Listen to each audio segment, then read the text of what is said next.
Hello, everyone out there on the eve of this amazing, life-changing lunar eclipse in Scorpio 2023. I'm Nikki, and I am your astrologer with Illuminated Movement, helping you to understand the language of the stars so that you can use their important messages to up-level your life, empower yourself, and understand what the heck is going on in these crazy times.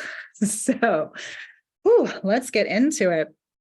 As I said, we are on the precipice of a lunar eclipse in Scorpio, the powerhouse, mighty sign of Scorpio. And why is it big? Well, we'll get into all of that, but it's this whole year, the eclipses are extra potent. 2023, as I've mentioned in other videos and other posts, and I'm sure you've heard a lot of astrologers talk about it as well, is a really special year. There's a lot happening. We're kind of in between the old paradigm that's been collapsing and dying and falling apart for a number of years, but really, I think you may agree, pretty potently since 2020, right? Up until now. But we're not quite in the new paradigm that's emerging. We're in that in-between space where we can see the new, we're visioning the new, we're building the new, and we have to also say goodbye to what needs to go, what needs to leave, what loose ends we need to tie up. And kind of like moving house or changing jobs or changing school, you kind of have to sort through things and figure out, what am I keeping? Like, typically, let's say you're moving a house, right? You don't get rid of everything you own. You're going to take some things with you. Now, while you're doing the cleaning out process, while you're changing spaces, right? Maybe all your furniture doesn't fit. Or maybe you've gone through your closet and you're like, wow, none of this stuff like really is me anymore.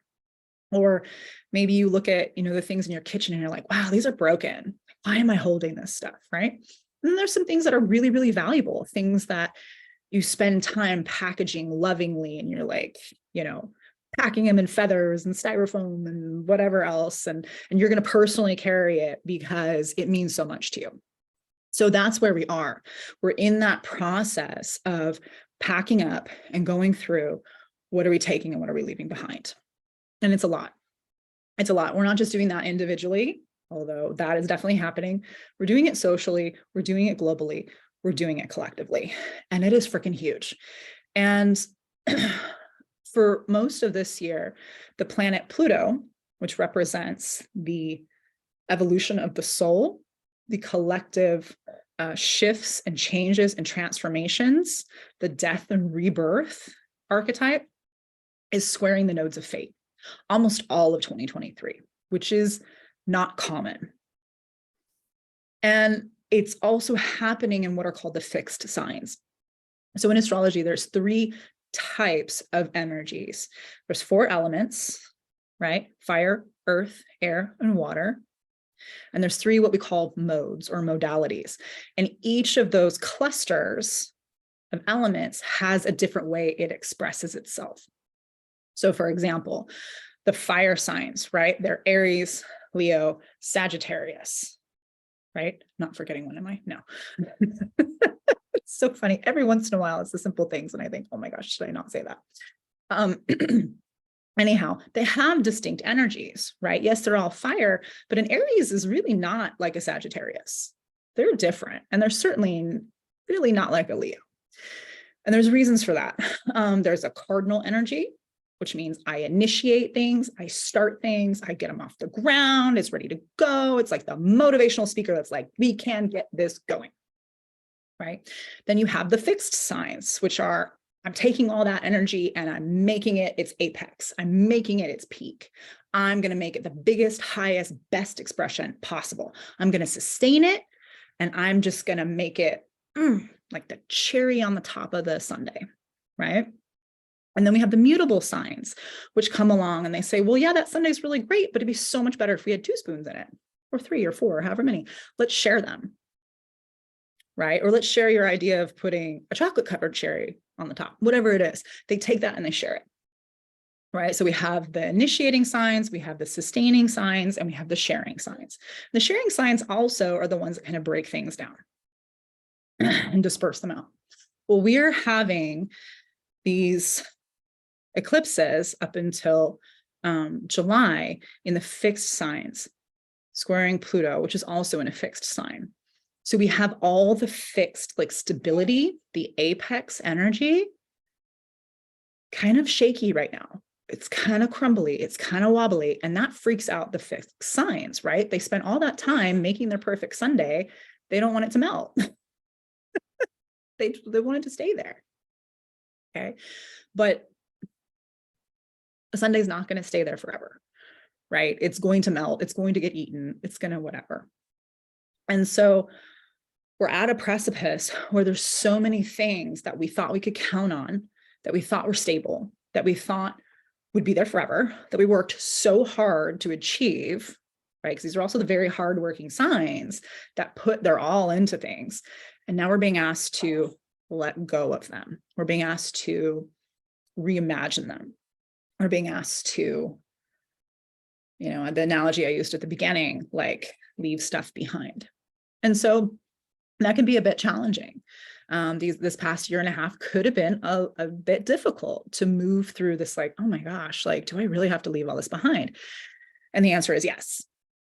So what do we do with that? And how can we understand this even deeper?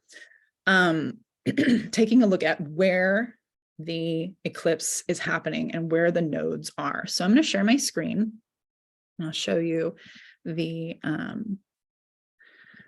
chart of the eclipse. So this eclipse chart is for where I am in California. So this is on Pacific Standard Time. Adjust the time zone for where you are, because you may be in a different place in the world. So if you are on the West Coast of the United States or around there, this eclipse is happening on May the 5th at 10:34 in the morning. So we're not going to be able to see this one because it's a lunar eclipse. It'll be visible on the other side of the world. I believe this one, oh shoot, I forgot to double check, but I want to say it's around like the Philippines and Australia and that area. I apologize if that's incorrect, but I believe it's over there. So we're looking at the nodes. What the heck are the nodes? Well, they are these little horseshoe looking symbols. You can see one up at the top here and one down at the bottom. This one at the top, the horseshoe that's going like so, right? That looks like a rainbow. That's the north node. And the one that looks like a really tight smile, that's the south node. Okay. So the south node and the moon are meeting up and they're opposing each other on the full moon, which is what's giving us the eclipse. Okay. In a simple way. I won't get into the whole eclipse anatomy today, but what we've been looking at for the past year and a half is this north node in Taurus. And you can see right now that there are quite a few planets in Taurus at the moment. We've got Uranus over here. We've got the sun. We've got Mercury, which is currently retrograde, and we've got the north node.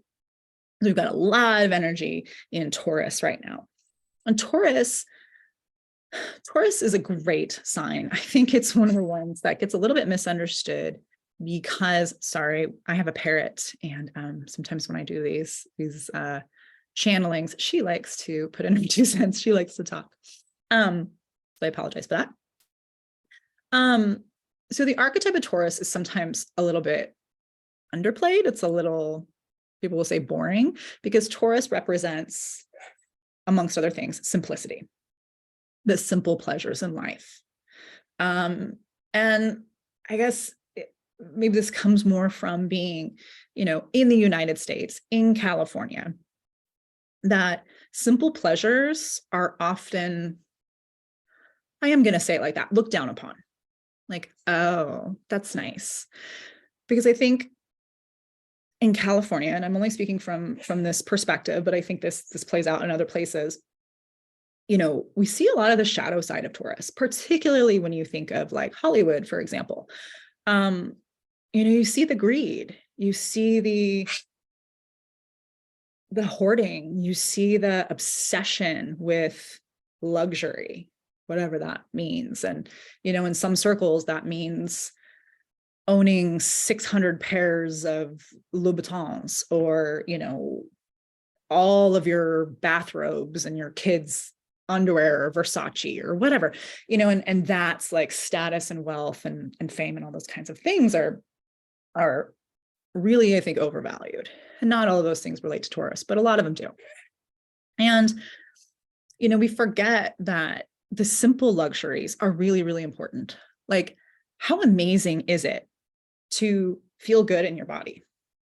That's huge, right? How important is it to enjoy your life? Like, what do you do when you're happy and you're feeling good, right? You probably have a little bit of a bounce in your step.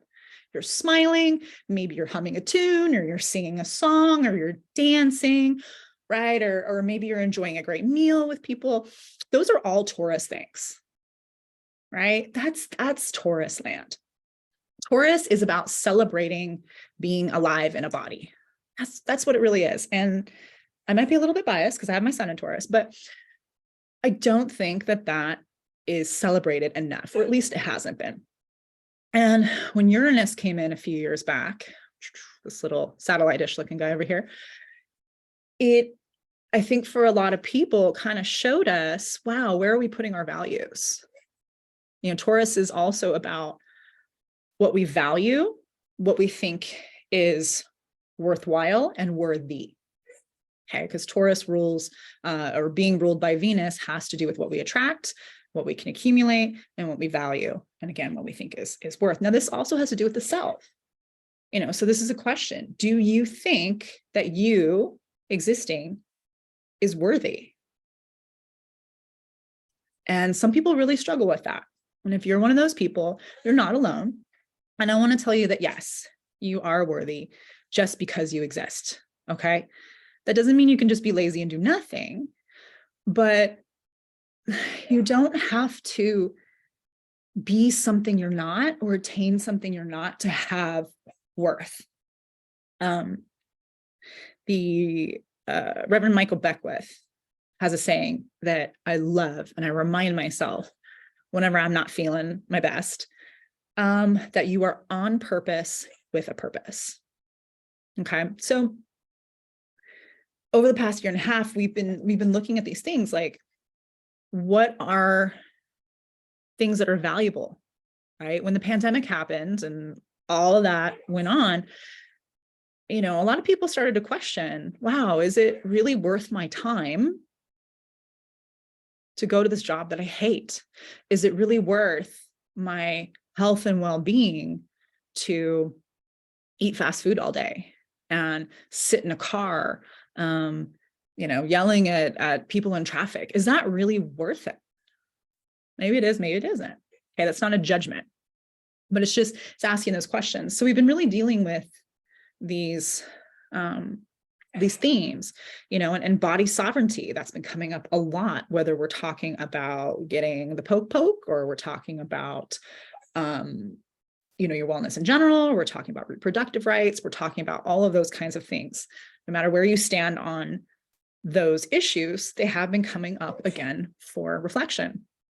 Where our food comes from.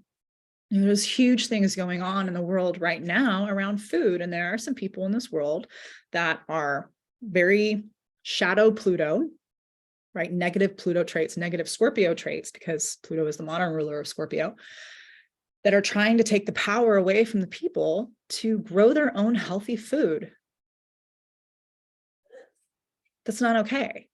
If you look at what's happening in the Netherlands, you look at what's been happening in Sri Lanka, you look at what's happening again in the United States or England or South America, anywhere else, there's a lot of power struggles right now around resources.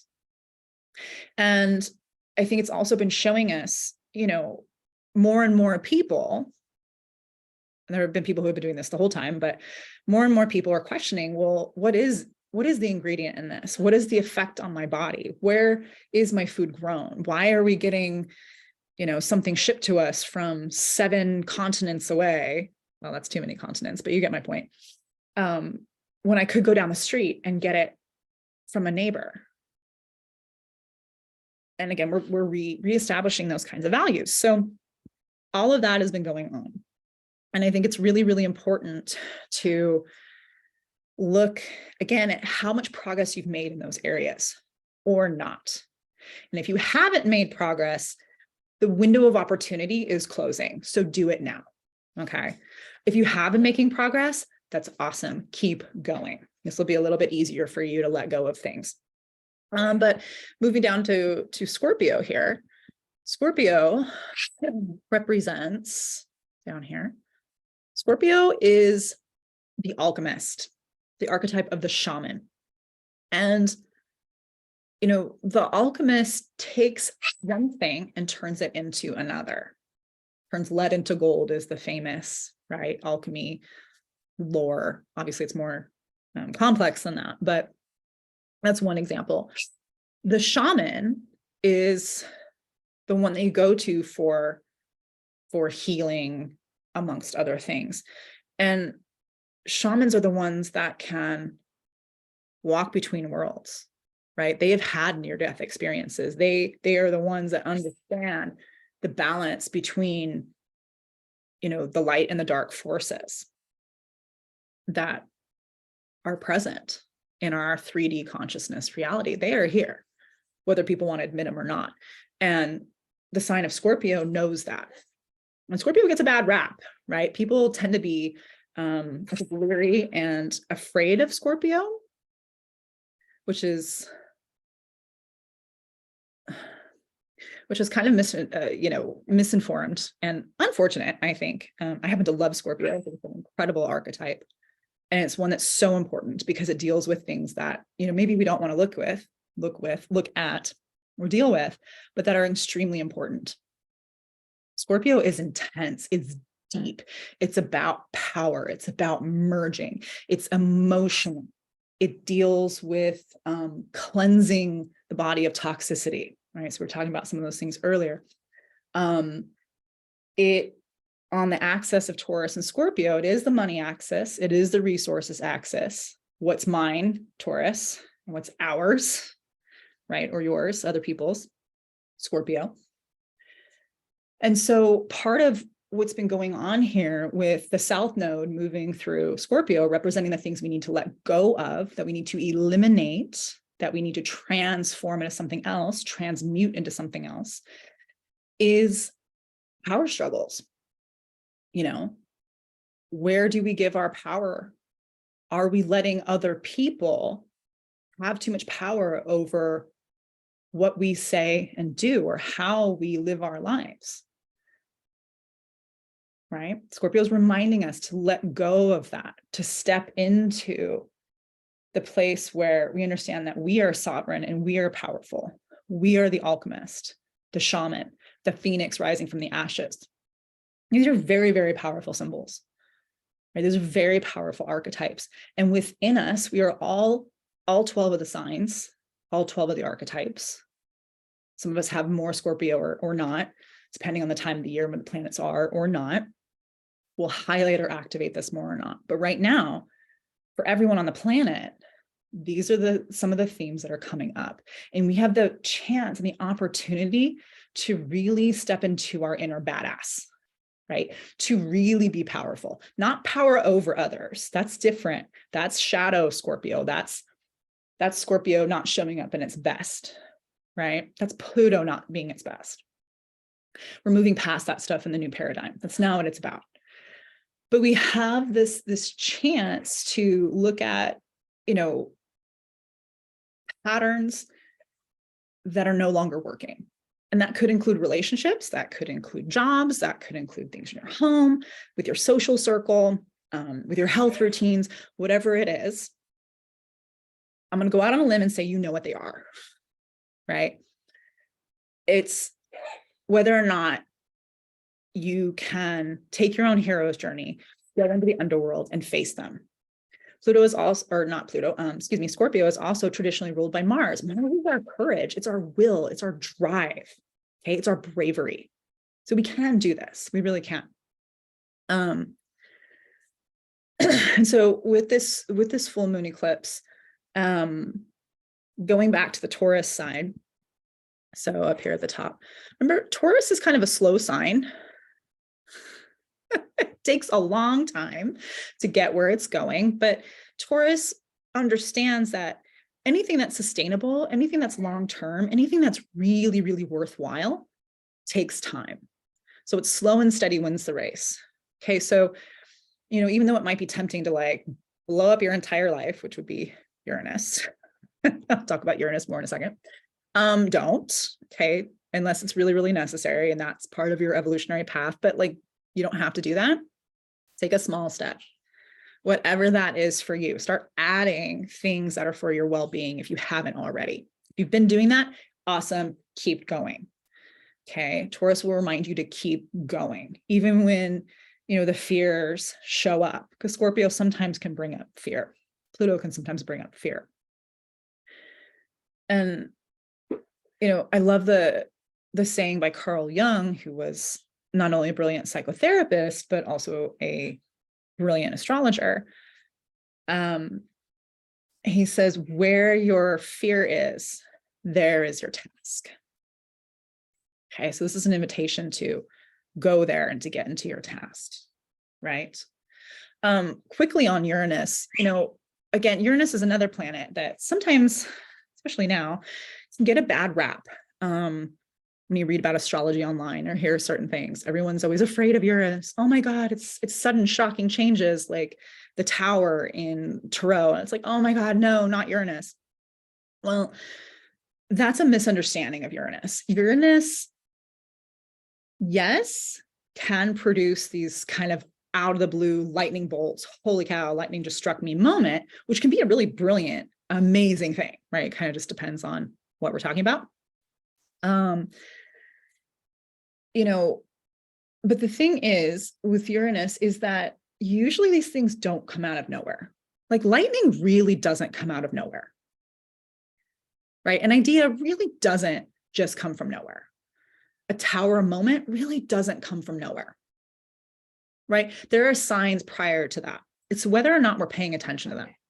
And Uranus's job is to show us what needs to change, ask us to level up so that we can achieve our fullest, most authentic selves and to creatively actualize our genius. And then we take all of that and we share it with the collective, right? We share it with the people around us and the world around us. Because Uranus is the modern ruler of Aquarius, which has to do with humanity. And that's part of Uranus's role is, again, like Pluto, Uranus is a little, you know, kind of doesn't care about your feelings. It doesn't. It says, all right, leave that behind. Got to go. Put the baggage down. It's time to get out of here. Right. And that can be difficult, especially if you're really attached to something and Uranus is like, no, it's time to go. If you tend to be more detached and have an easier time with changes, then probably have an easier time with Uranus. But, you know, Uranus shows you where the crack in the foundation is. And it's a matter of, are you paying attention or not? And when you pay attention and you take steps to move towards something greater, something bigger, something more authentic, you're fine. You don't have those big tower moments. It's when you keep ignoring it or trying to control the situation or don't want to let go and let change happen that the problems get out of control. Right. And then you have the tower moment, right? That image in the tarot where it's the people falling out of the tower, it's on fire, there's lightning. You know, there was probably some warning signs that a storm was coming. Why were you still in the tower? You know, or maybe again, maybe the foundation was broken. And that lightning strike actually saved your lives because the tower would have come down upon you and that would have been the end of you. Okay, so there's different ways we can look at these things. Taking that and kind of playing in with Pluto here.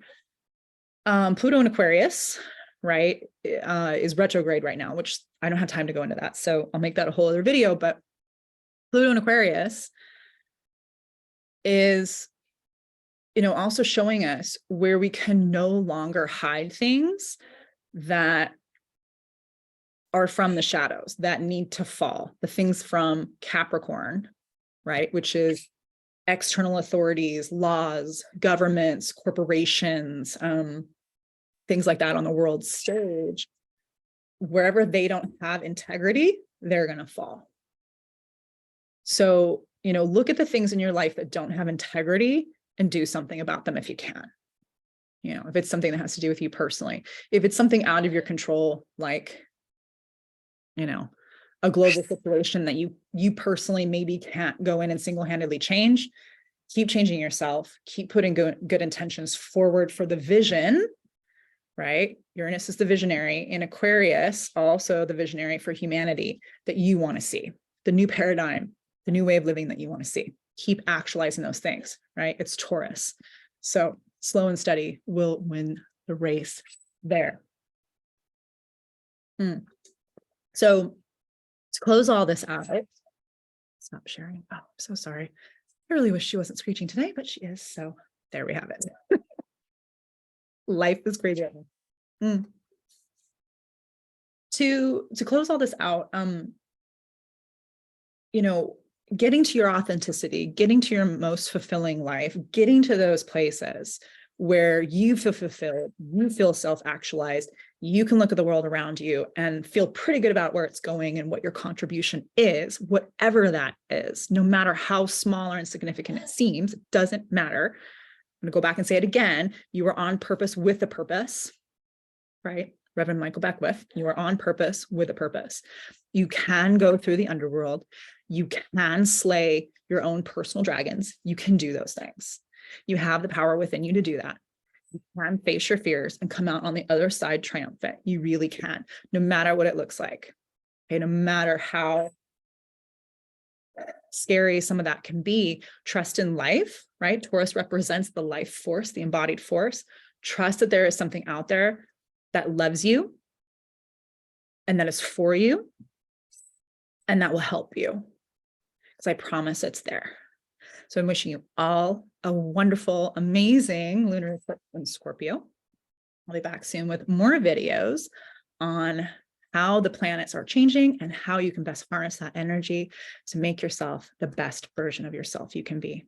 Lots and lots and lots of love to you. Take care.